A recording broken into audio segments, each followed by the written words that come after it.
Hello and welcome to yet another South Korean College Scholastic Ability Test video, the test that South Korean high school seniors take before they apply for the college.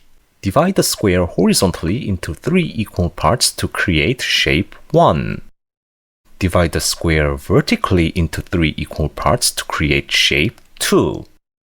Attach shape 1 and shape 2 alternately to create the shape on the right.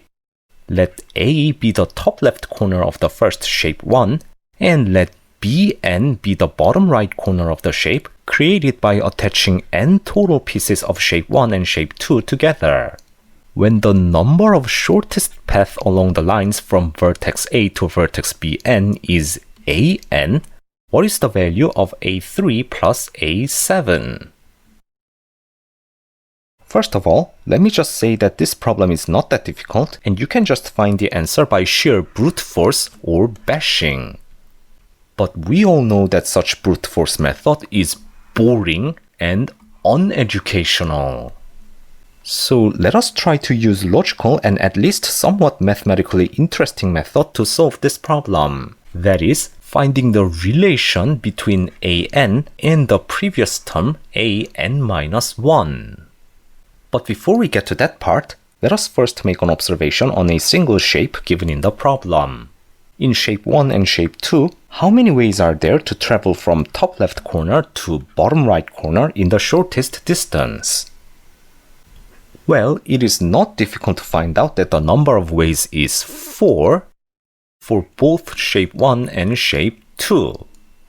Next, let us now think about counting the number of shortest path on our main path network given in the problem.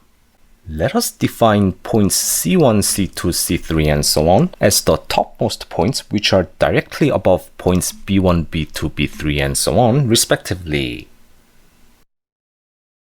Then we can think of traveling from point A to point Bn by the shortest distance in 2 cases. Case 1 is first traveling to point Bn-1 by the shortest distance, and then move from Bn-1 to Bn.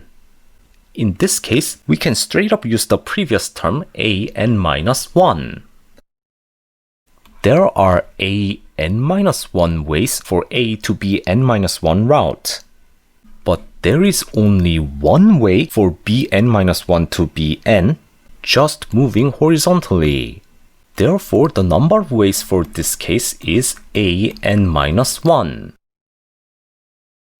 Case 2 is first travel to point Cn-1, then travel from Cn-1 to Bn. In this case, we can use the observation that we made previously. First, there is only one way for A to Cn-1 route, just moving horizontally all the way to Cn-1. Then from Cn-1 to Bn, we have observed that there are total 4 ways, regardless of whether the path network is shape 1 or shape 2. But there is a trap here. Among these 4 paths, we must exclude A to Cn-1 to Bn-1 to Bn route, because it is already included in case 1. So excluding this, there are only 3 new ways.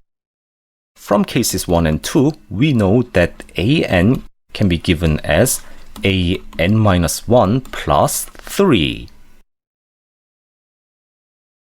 Therefore, sequence An is an arithmetic sequence with a common difference d equals 3. Using this knowledge, the rest of the problem is easy. We want to find A3 plus A7, and the first term of the sequence is the number of ways to travel from A to B1, hence A1 equals 4. Therefore, A3 is given as A1 plus 2 times the common difference, hence 4 plus 2 times 3, hence 10, and A7 is given as A1 plus 6 times the common difference, so 4 plus 6 times 3, hence 22. Therefore, A3 plus A7 is 10 plus 22, hence 32. So the correct choice is choice 4. And that's all for today's video. Thank you all for watching. Please don't forget to hit that like button if you enjoyed this video, and I will see you in another video.